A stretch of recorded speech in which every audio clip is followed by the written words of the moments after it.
동키콩에 등장한 점프맨은 사실 처음 출시되었을 때만 하더라도 미스터 비디오라는 이름을 사용할 예정이었다. 동키콩을 개발한 미야모토 시게루는 해당 캐릭터를 앞으로 그가 만들 모든 게임들에 등장시킬 예정이었기에 미스터 비디오라는 이름을 붙여주었지만 점프를 한다는 특징을 가지고 있어 점프맨이라는 별명으로 유저들에게 더 잘 알려지게 되었다. 그렇게 한동안 제대로 된 이름이 없었던 점프맨은 동키콩의 후속작 동키콩 주니어에서부터 마리오라는 이름을 가지고 등장하게 되는데, 마리오가 마리오라는 이름을 가지게 된 계기도 굉장히 독특하다. 과거 닌텐도 미국 지사는 지금처럼 규모가 큰 회사가 아니었기 때문에 건물을 임대해서 사용하던 시절이었고, 때문에 임대료가 계속해서 밀리기 시작했다. 어느 날 닌텐도 미국 지사 건물의 건물주였던 마리오 시갈리가 밀린 임대료를 받기 위해 닌텐도 미국 지사 건물로 들어왔을 때 직원들이 밀린 임대료는 안 갚고 게임을 하고 있는 모습에 화가 나 닌텐도 사무실에서 한바탕 소란을 피웠다고 한다. 닌텐도의 직원들은 그 당시 통통한 체형의 소리를 지르고 있는 마리오 시갈리를 보고 동키콩 주니어에서 악역으로 등장할 점프맨의 모습과 잘 어울린다고 생각해 점프맨에게 공식적으로 마리오라는 이름을 붙여주게 된 것이다.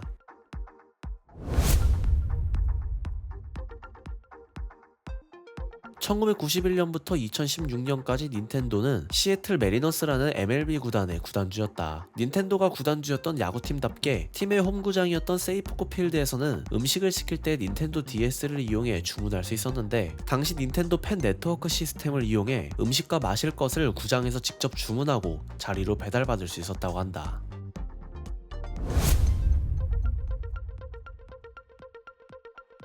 1984년 닌텐도 패미컴용으로 출시한 더컨트는 북미에서 출시되었을 당시 제퍼라는 레이저건과 함께 출시되었다. 오리를 잡는 건슈팅 게임답게 총의 모습을 한 제퍼가 함께 출시되었던 건데, 일본에서 출시한 제퍼의 모습은 북미의 제퍼와 그 모습이 많이 달랐다. 패미컴 빔건이라는 이름으로 일본에서 먼저 출시했던 제퍼는 실사총과 비슷한 리볼버의 모습을 하고 있었고, 왕구 제품이 실사총과 비슷한 색을 쓰면 안 된다는 이유로 제퍼는 북미로 출시하는 과정에서 디자인 검열이 들어갔고, 결국 오늘날과 같은 장난감 총의 모습으로 디자인이 바뀌게 되었다.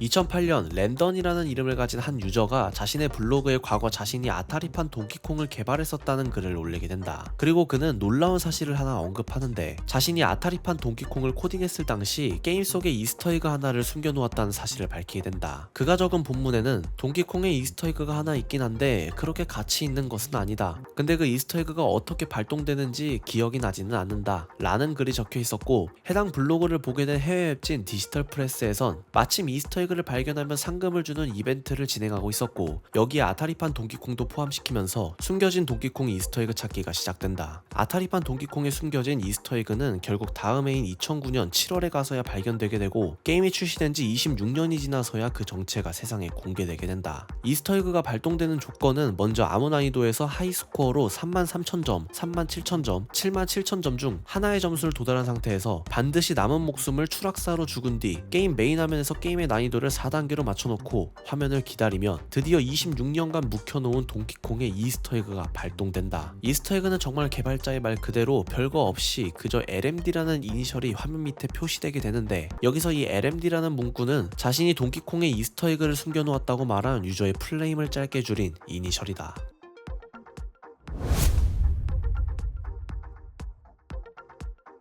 가족과 함께 할 수 있는 게임들도 만들면서 어린아이들에게 특히 더 인기가 많은 닌텐도. 하지만 이런 닌텐도에게 전혀 어울리지 않은 별명이 하나 있는데 바로 검은 닌텐도이다. 과거 화투와 모텔 사업을 벌인 경력이 있어서 그런지 어린아이들도 즐기는 닌텐도 게임에서 건전하지 못한 장면들과 대사들이 가끔 등장하는데, 검은 닌텐도를 대표하는 사례는 워낙 많다 보니 전부 소개할 수는 없지만, 대표적으로 1995년 게임보이용으로 출시되었던 별의 커비 2에선 여성의 나체를 묘사한 듯한 맵이 등장하기도 했습니다. 1987년 출시된 젤다의 전설 2 링크의 모험에선 NPC 여성의 집에 들어갔다 나오면 체력이 차는 시스템이 존재했었다. 또 1985년작 슈퍼마리오 브라더스에서 마리오가 부수고 다니는 벽돌들은 당시 공식 매뉴얼에 의하면 쿠파의 마법으로 인해 벽돌로 변해버린 버섯왕국의 주민들이라는 섬뜩한 비하인드도 가지고 있으며, 1992년에 출시된 슈퍼마리오 카트에선 쿠파와 피치 공주로 그랑프리 1위를 할 경우 샴페인을 마시는 장면이 등장하게 되는데, 다른 나라로 출시될 때 해당 해당 장면들은 모두 검열당하게 되었고, 슈퍼마리오 3D 월드에서 월드4 대굴락의 용암 요새에서는 이렇게 생긴